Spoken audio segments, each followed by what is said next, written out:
100% అది దగానాడు మాత్రమే. కేవలం ఆంధ్రప్రదేశ్లో ఉన్నటువంటి రాష్ట్ర ప్రజలకే కాదు, గడిచిన ఒక వారం రోజులుగా ఎక్కడ చూసినా కూడా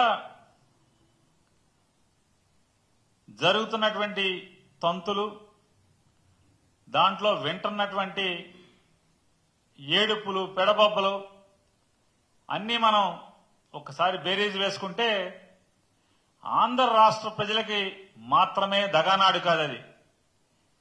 జెండా మోసిన తెలుగుదేశం పార్టీ కార్యకర్తలకు కూడా దగానాడు అనేది అర్థమవుతుంది. ఇది మనం చెప్పట్లా, నేను చెప్పట్లా, వైఎస్ఆర్ కాంగ్రెస్ పార్టీ చెప్పట్లా. టీడీపీ కార్యకర్తలు, నాయకులు వాళ్లే ఈ మినీ మహానాడులో చెప్తాం, చూస్తూ ఉన్నాం.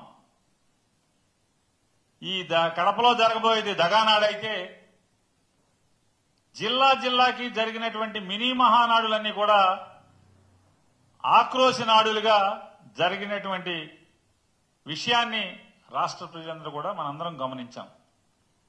ప్రతి ఛానలు ఈ ఆక్రోశ నాడుల్ని లేదా మినీ మహానాడు పేరుతో జరుగుతున్నటువంటి తెలుగుదేశం పార్టీ కార్యకర్తల ఆక్రోశ నాడుని మనందరం వీక్షించాం.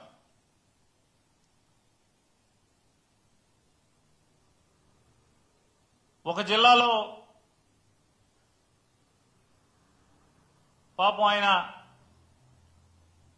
సీనియర్ మంత్రి గారు, మాజీ మంత్రి గారు కూడా, సీనియర్ శాసనసభ్యుడు, కేంద్ర మంత్రికి మామగారు, ఆయన ఆక్రోశం, ఆయన బాధ, ఆయన వ్యధ చెప్పనలవి కాదు. పాపం ఆయన బాధ నిజంగా అంటే వైఎస్ఆర్ కాంగ్రెస్ పార్టీ ఓడుగానో లేదా మాజీ మంత్రివర్యులు, మాజీ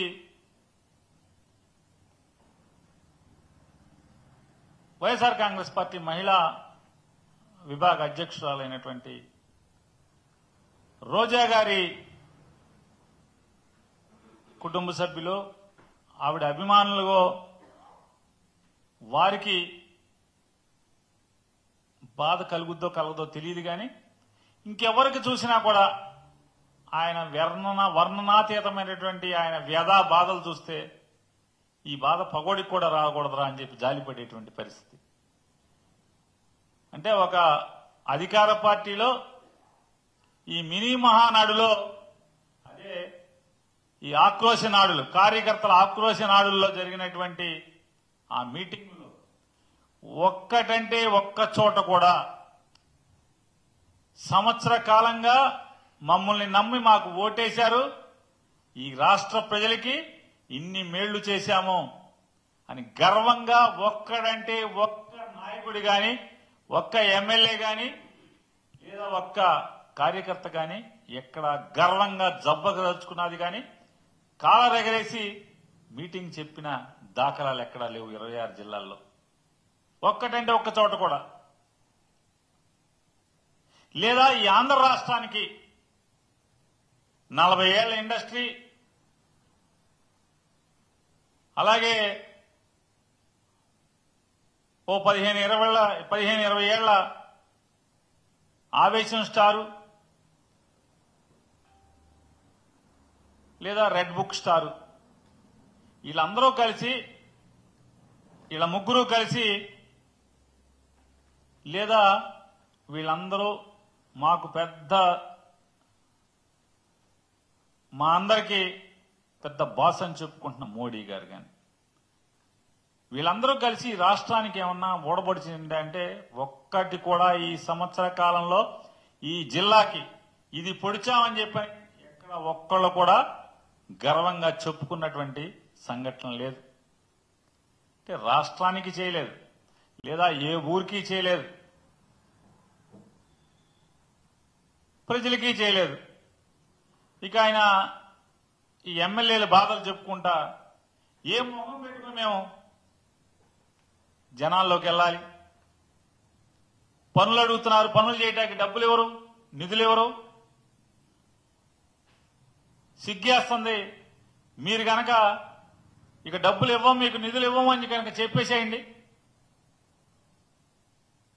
మీరు మాకు ఓటేసి దగాపడ్డారు, మీరు నన్ను మన్నించండి అని చెప్పి మేము ఓళ్ళెంపడి తిరుగుతాం జనాల దగ్గరికి అని చెప్పని, ఇదే ఏకైక మార్గం అని చెప్పని సాక్షాత్తు అధికార పార్టీ ఎమ్మెల్యేలే వాళ్ళ పార్టీల మినీ మహానాడుల్లో ఆక్రోశించారంటే ఈ ప్రభుత్వం విఫలమైనట్ట? వీళ్ళు రేపు కడపలో 27, 28, 29వ తారీఖుల్లో జరిగేటువంటి అది మహానాడా లేదా నేను చెప్పినట్టు దగానాడా?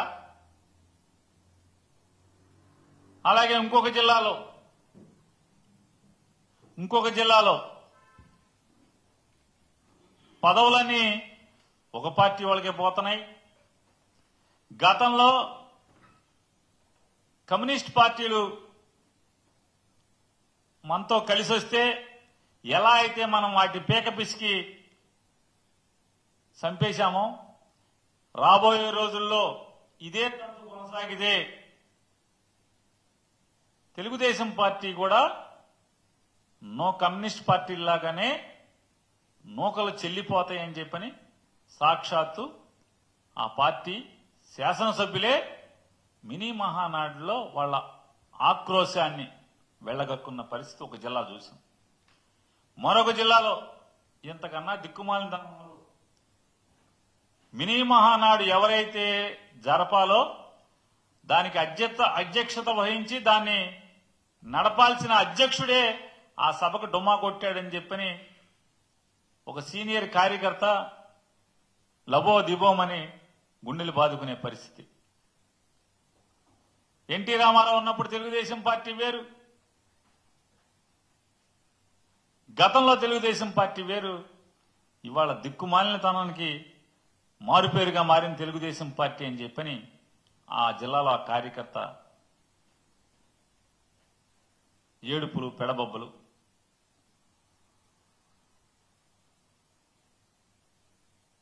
శకునం చెప్పే అందరికీ శకునం చెప్పే బల్లికి ఏదో జరిగిందంట. అట్టాగే ఎన్టీ రామారావు పార్టీ పెట్టిన కాడి నుంచి పార్టీ పెట్టాను, నేను పార్టీలో ఉన్నాను, పుట్టానని చెప్పేటువంటి ఆయనకి కనీసం ఒక బ్యానర్ కూడా లేదని వాళ్ళ జనం అంతా కూడా గోల గోల అల్లరల్లరి ఒక జిల్లాలో. ఇంకో జిల్లాలో కార్యకర్తలకి కనీసం మర్యాద కూడా లేదు, పలకరించే నాదుడు లేడు. ఎన్నికల ముందేమో జైలుకి వెళ్ళండి, ఎన్ని కేసులుంటే అంత పెద్ద పదవులు అన్నారు. ఇవాళేమో ఎవడికి చిల్లర కొడితే ఆడికే పదవులు వస్తున్నాయి అని చెప్పి ఒక జిల్లాలో ఆక్రోశం. ఇంకొక జిల్లాలో ఆడేవాడ్రా బాబు మంత్రి ఆధార్ కార్డులు చూపించమంటున్నాడు, పనులకు వస్తే ఆధార్ కార్డు నంబర్ రాసుకుని మీ పనేంటని అడుగుతున్నాడు.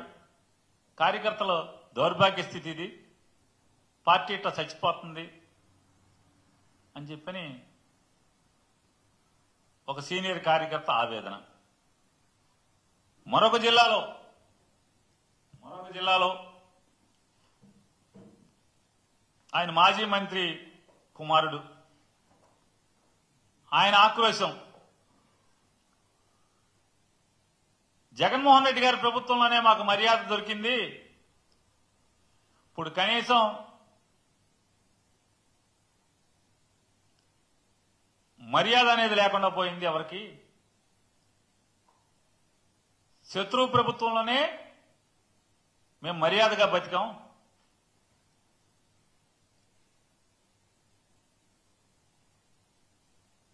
ప్రభుత్వం రాగానే ఒక ఆయన పసుపు బిళ్ళలు ఇస్తాం, ఆ బిళ్ళల జేబుకు తగిలించుకెళ్ళండి, ప్రభుత్వ కార్యాలయాల్లో కార్పెట్ పరిచి పూలు జిమ్మి కుర్చీ వేసి కాఫీ టీ ఇచ్చి మీ పని చేసి పంపిస్తారని చెప్పారు.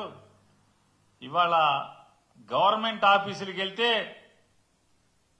పురుగుల కన్నా హీనంగా చూస్తున్నారని చెప్పని ఆ మాజీ మంత్రి గారి కుమారుడు ఆక్రోశం, ఆవేదన, బాధ వర్ణనాతీతం. పాపం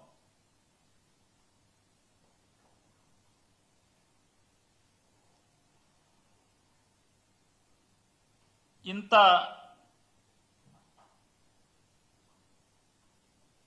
అంటే రాష్ట్రానికి ఒక సంవత్సర కాలంలో ప్రభుత్వం నడిపి ఈ రాష్ట్ర ప్రజలకు చేసింది శూన్యం, ఈ రాష్ట్రానికి చేసింది శూన్యం.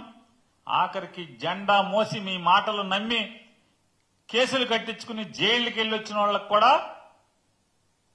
తిరుక్షవరం. ఇది ఇవాళ ఈ రాష్ట్రంలో ఉన్న పరిస్థితుల్ని ఈ మినీ మహానాడుల ద్వారా తెలుగుదేశం పార్టీ నాయకులు, కార్యకర్తలు, శాసనసభ్యులు వాళ్ళ ఆక్రోశ నాడుల్లో వెళ్లగక్కినటువంటి బాధాతప్త హృదయాలతో కన్నీరు మున్నీరైనటువంటి సంఘటనలు ఈ రాష్ట్ర ప్రజలందరూ కూడా అనేక మాధ్యమాల ద్వారా మనందరం కూడా చూసాం. ఇవాళ దివంగత